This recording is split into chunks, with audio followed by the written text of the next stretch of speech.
Alright, hello everyone, this is SonOfAnEnderDragon back for another Minecraft video, and this is going to be on the, we are back on the Feed the Beast, monster mod pack, where I am basically just going to show you guys some stuff. So, this episode, I'm going to be focusing on the nuclear reactor. As you can see here, it, exploded. But figured out how to prevent that.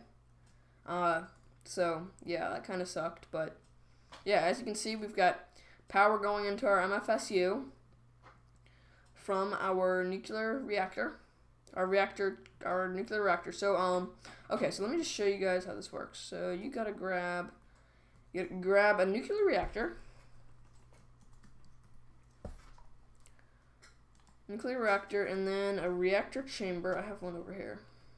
I don't know, what are they called? Yeah, reactor chamber.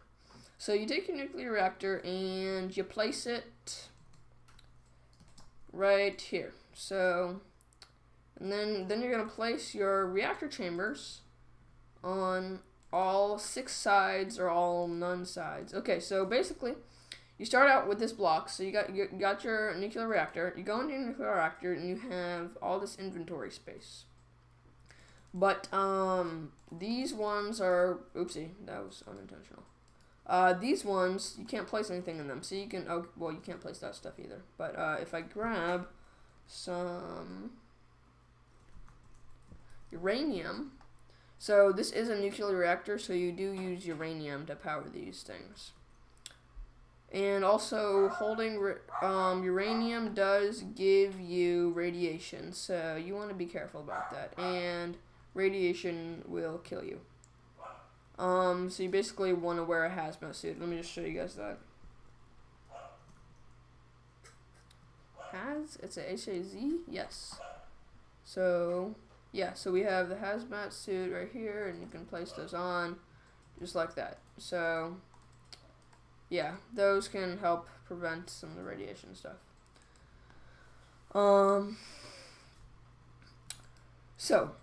This is your nuclear reactor block. You don't actually need where are the other things? You don't actually need a reactor chamber. You can just use the nuclear reactor all by itself. So basically, the simplest thing is you take a fuel rod, and then so your nuclear reactor needs to be cooled down, okay? Otherwise, it explodes. So let me just show you this. So obviously, you're gonna need a lever or some sort of other form of redstone to power your nuclear reactor. So if you go in here, place in your fuel rod, and turn it on, as you can see, this little GUI thing turns on. But it's not going to do anything because we need to hook up a something to store the power. So what I suggest is an MFSU, or so if you just have industrial craft, this is what you would use. You can use an MFSU, or I think you can use a bat box as well. Right? Yeah, you can use a bat box as well, but I mean, MFSU is just an upgraded bat box. So you place here and you attach your bat box. You might actually be able to attach it. Yeah, so you can just place your bat box, your MFSU, right next to your nuclear reactor, and it will store that power for you. So basically this is, and then we also have, as you can see, we have a heat bar. And the thing with this heat bar is if you get a bunch of these in here, that heat bar will start going up. So let me just make that go up a little faster by grabbing some little bit better uranium things. Okay, so let's grab some of those. So now the heat's going to go way up, and it's going to explode, basically. So I'll just show you that. There you go. It freaking exploded. So, yeah, huge explosion, because it's a freaking nuclear reactor. So, basically, that's what you get. Yeah, that's pretty crazy. So, I didn't actually realize it was that big. That's huge. So it actually looks a lot like the nuclear bomb. Okay, so let's go over here, or somewhere else. Let's go back over here. So this is my exploded nuclear power plant. I actually didn't realize that the explosion was that big. That's pretty crazy. Okay, so let's actually set this up again. So remember, you get your nuclear reactor, and you place in your fuel rod. So okay, yeah, the fuel rod is crafted like this. You have to use a canning machine. You have to get a fuel rod and canning machine with enriched uranium. And enriched uranium, you have to go through a whole process of you have to put uranium into an ore. Okay, let me just show you guys. I think I have an example of this. Let me just show you guys how this works. Just a second. Okay, so let me just show you guys in here. So you take your macerator. So the first step is the macerator. So you get your uranium ore. So you go here. So if you get your uranium ore, you can you put it in a macerator, and then the macerator will make it into crushed uranium ore. Then you take the crushed uranium ore and you put it into a thermal centrifuge. And the thermal centrifuge will give you uranium and a tiny pile of uranium. But you can also put it into an ore washing plant as well to get a little bit of extra resources. So that's what I did, but you can also put it just directly into the crushed uranium ore directly into thermal centrifuge to get your stone dust, uranium, and tiny pile of uranium, or you can put it into an ore washing plant to get tiny pile of lead dust, stone dust, and purified crushed uranium. And so you get a little bit more resources. And then over here, your purified crushed uranium gives you more uranium. Gives you more uranium-238 and uranium-235. So then you use your uranium-235 and 238 to craft your enriched uranium nuclear fuel in this recipe right here. 3 there, and then 6 on top and bottom. And then you get your enriched uranium nuclear fuel, and then you can use that in a canning machine to get your fuel rod. And then obviously you can just upgrade your fuel rods to dual fuel rods and quad fuel rods. So yeah, quad fuel rods, it's just more powerful. Pretty simple. But so yeah. So that's that stuff. So then, okay, see this explosion? I had this same explosion right in here. Right? And it did nothing, as you can see here. This is insane. So it just did almost nothing. You just put one layer of this stuff around your... I think I actually did 2 layers. But you put a few layers and you're going to protect... You put 4 layers and you'll be fine for an explosion. So you definitely want to surround that because you really don't want that to explode. So let's go set this up here. So you need your nuclear reactor. And then you can take your nuclear reactor. And so, okay, so obviously it heats up, it explodes. So you need to cool it down. So the way you want to cool it down is with vents and cooling cells. So you can go over here and see we have some different tiers of cooling cells. 10K, 30K, and 60K. So the recipes for these is water, basically. You can get water bucket and then different types of water can type things and bottles and stuff. So just some sort of bottled form of water, and you get tin plates from either some mod. It's compatible with Helvetica Core as well. So and then you get your coolant cell, and then obviously you can make that into your better cooling cells, basically. So you got 3 of them there for your 30K cooling cell, and then you use 2 of those there to make your 60K cooling cell. So obviously 60K is the best. So what you want to do is you want to take your 10K cooling cell and place it right here. So let's get 3 more. And you place your fuel rod in the center, and you place the coolant cells around them, just like that. So let's just demonstrate this real quick. So you attach a lever, and you attach a bat box, and then you turn it on. And what it'll do is, okay, the fuel rod depletes. It depletes very, very slowly.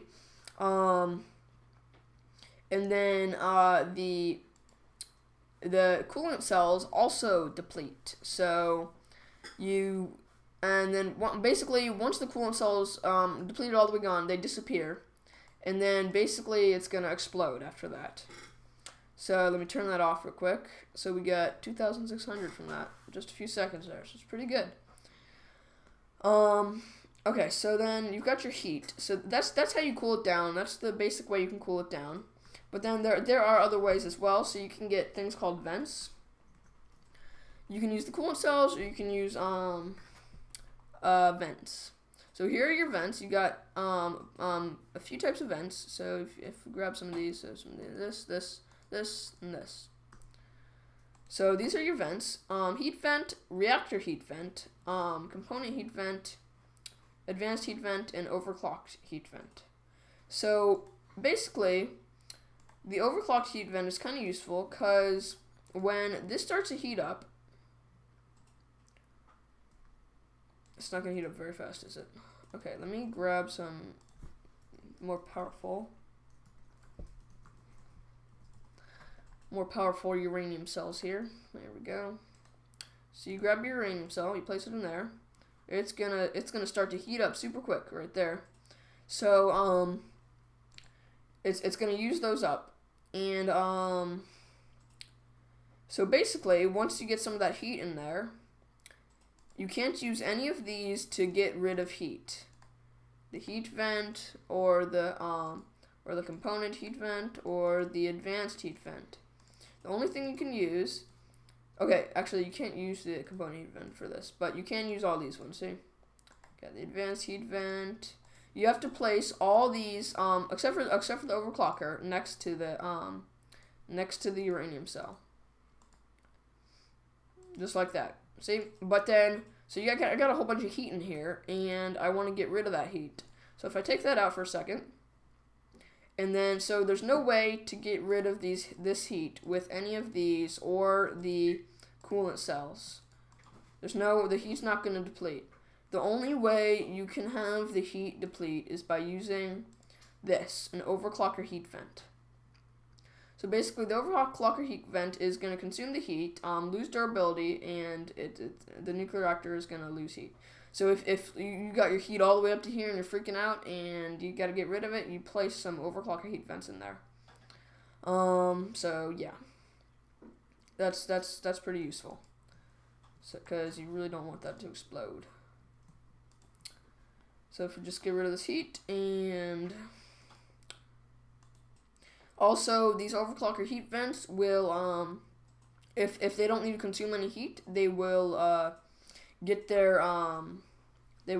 some durability back. They will get all their durability back if they don't have to consume any heat. So, but they do have to be sitting in the nuclear reactor to get their durability back. As you can see, they're not getting their durability back in my inventory here. So yeah, those are pretty cool, really useful. So basically, you don't want to have to use those. What you want to do is you want to you really don't want to have to use those. So what you do is you take, or you don't want to have to use them all the time. So you just want to use them sometimes. So I'll have that going, and so as you can see, the heat's not going to go up because we got plenty of coolant cells in here. Okay, so now let me add some reactor chambers to this. So you can add reactor chambers on every single side. So, yeah, so if I just take this bat box, let me move it over here. So you can attach the bat box to any of the reactor chambers, and same with the lever. So if you grab another lever here, your lever on top of there, and you turn it on. It's gonna start working again, and you have all this extra space in your nuclear reactor. So that's pretty convenient. This is going pretty fast. And what you can do with that is you can place more fuel rods in here. So one thing that's really interesting is if you place multiple fuel rods next to each other, they will double the amount of energy and heat. Be wary of that. And heat that they produce. So if we just place some more of these around these so that they don't explode. So yeah, that's going to double the amount of heat and other stuff that's going to produce. So as you can see here, if we take this one out, 220, we put it here, 280, we place it next to this one, 320. So 220, 280, and then 320. So placing fuel rods next to each other pops up that power quite a decent bit, as well as the heat. So yeah. So then you can also, so you can basically place these next to each other, and it's gonna give you, it's gonna give you more power, basically more efficiency. So yeah, it only works for two of them next to each other. So coolant cells do not stack, so that's kind of a shame. This would probably be your optimum setup for a nuclear reactor. You have your highest powered coolant cells and highest powered the quad fuel rods. Surrounding all of them with the two of them next to each other for the most power. And you got them all surrounded, and also you got some overclockers in here so that just in case you forget, these overclockers will give you a little extra time once all your coolant cells are gone. So yeah. Okay, so then here is how you want to prevent it from ever exploding. This is going to be a method that will help it never explode. So I'll show you guys in just a second. Okay, so this is how you basically set it up. So I'm not sure of any other way to do this, but you basically want to turn a redstone signal into a redstone signal that's off. So yeah, basically want to take so this thermal monitor is what allows you to control the power of to control when this is turned on. So when it's turned on, it makes power. So yeah. So you want to take a thermal monitor. So this thermal monitor, okay, so the thermal monitor is from Nuclear Control. And this is the recipe. Reinforced glass with an advanced circuit.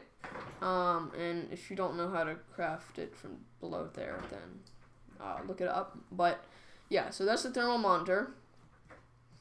So you attach the thermal monitor to your reactor chamber. You basically just put it anywhere. Like right there, anywhere you want, basically. So the default, if you go into the thermal monitor GUI here, you have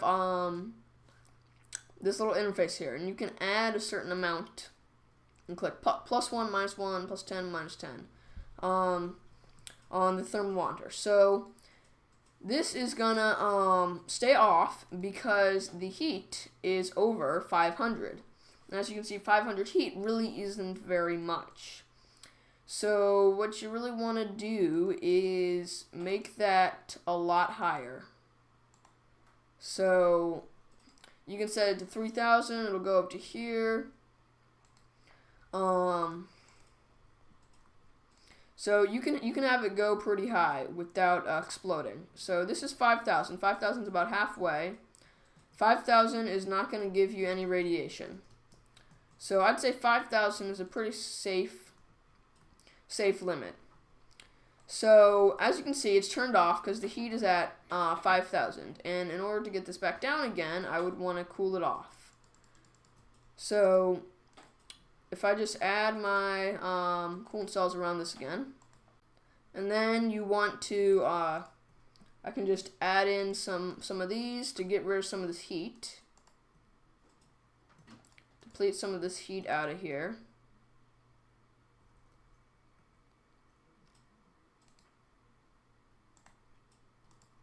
Okay, so yeah, this is basically it. So you've got your thermal monitor. Now this thing can overheat as much as it wants, and it will never explode. So you go like this, you get it to heat up here. So as you can see, it's on right now. If this powered, see, and then it turned off because the heat got too high. So we don't want it to get so hot that it'll explode. So then you can obviously just put in some more of vents, the overclocker vents, and you can get it to deplete that heat. And then you can get this to start working again. So it'll deplete the heat, and then it'll turn on again. As you can see, this redstone cycle powered this again, and we're filling up the MFSU again. So that is pretty neat. This thing allows it to never explode. It'll never explode if you have this set up correctly. So yeah, love this nuclear reactor, guys. It's super cool, and I will see you guys next time. Goodbye.